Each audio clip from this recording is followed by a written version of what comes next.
Jadi kali ini kita akan melakukan tutorial analisis mediasi melalui Jamovi. Berbeda dengan moderasi, analisis mediasi ini bisa kita langsung lakukan pada data mentah dan juga bisa kita langsung lakukan di menu mode yang ada di Jamovi. Sekali lagi, jika teman-teman belum memiliki menu ini, teman-teman bisa menambahkan modulnya dari sini ya. Tinggal di Jamovi Library. Nanti tinggal dicari mode, kemudian diinstal. Nah, kita langsung saja, kita akan skip di bagian asumsinya begitu, karena dari berbagai tutorial juga yang saya jumpai dan dari berbagai buku itu jarang dibahas asumsinya, sehingga saya belum tentu yakin gitu ya asumsi apa yang harus dipenuhi, dan kita stick ke apa yang sudah saya sampaikan di PPT, bahwa walaupun idealnya asumsinya normalitas, tapi pada kenyataannya jalur AB bukti empiris itu menunjukkan bahwa jalur AB itu tidak normal biasanya begitu. Jadi di sini untuk asumsi kita bisa kesampingkan terlebih dahulu. Jadi kita langsung saja ke analisis mediation. Di sini katakanlah kita melakukan penelitiannya mengenai pengaruh hobi terhadap well-being melalui frekuensi melakukan hobi gitu ya. Jadi apakah hobi seseorang itu mempengaruhi well-being melalui berapa banyak hobi itu dilakukan. Nah, di sini kita tinggal masukkan, berarti di sini kita bisa simpulkan variabel bebas kita adalah hobi, prediktor, kemudian mediatornya adalah frekuensi melakukan hobi tadi, dan well-being-nya adalah dependent variable atau variabel tergantung. Nah, langsung keluar output seperti ini. Dari sini kita bisa lihat bahwa indirect effect itu signifikan, yang artinya adalah hipotesis nul kita ditolak. Jadi di sini kita bisa simpulkan bahwa hobi mempengaruhi well-being seseorang itu melalui frekuensi hobi yang dilakukan ya, begitu. Nah, dari direct effect kita juga bisa simpulkan bahwa ini signifikan, baik direct effect maupun total effect ini signifikan.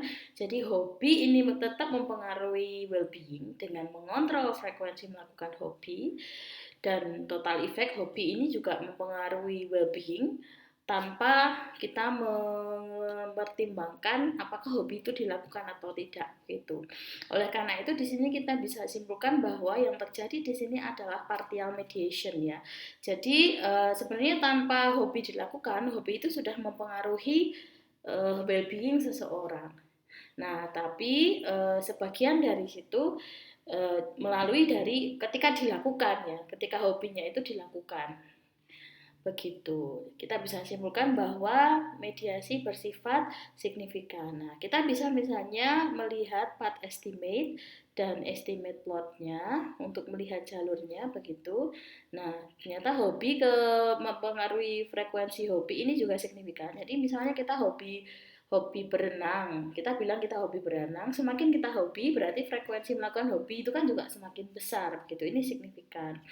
Frekuensi hobi ke well-being ini juga dia sifatnya signifikan. Kalau di dalam part mediasi ini kita simbolkan sebagai A, yang kedua ini kita simbolkan sebagai B, ini juga signifikan. Nah, hobi ke well-being langsung ini adalah total effect, ini juga signifikan. Direct effect, sorry. Jadi di sini hobi ke well-being. Ini direct effect, kalau kita lihat angkanya segini, oh berarti ini dia yang mengontrol frekuensi hobi. Nah, di sini. Jadi sebenarnya simpel aja. Jadi di sini kita bisa menyimpulkan bahwa mediasi yang terjadi itu berlangsung secara signifikan. Jadi betul-betul ada mediasi, walaupun kemudian kita simpulkan mediasi yang terjadi adalah mediasi secara parsial. Nah, misalnya kita ingin melihat confidence interval di sini. Nah, kita lihat lower level dan upper levelnya untuk nilai estimate dari pengaruh hobi ke frekuensi hobi atau frekuensi hobi ke well-being. Nah, ini bisa kita lihat di sini untuk confidence interval. Berarti pengaruhnya ini estimate-nya itu minimal itu di angka 0,83, maksimal di angka 0,89 dengan P kurang dari 0,001. Ya.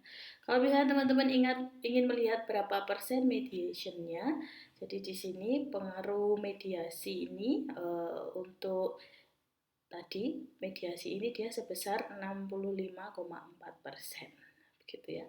Sementara direct effect yaitu pengaruh dari hobi ke well-being dengan mengontrol frekuensi hobi itu 34,6%.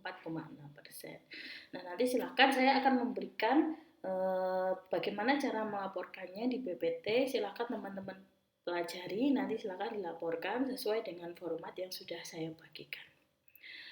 Sekian dulu dari saya, terima kasih.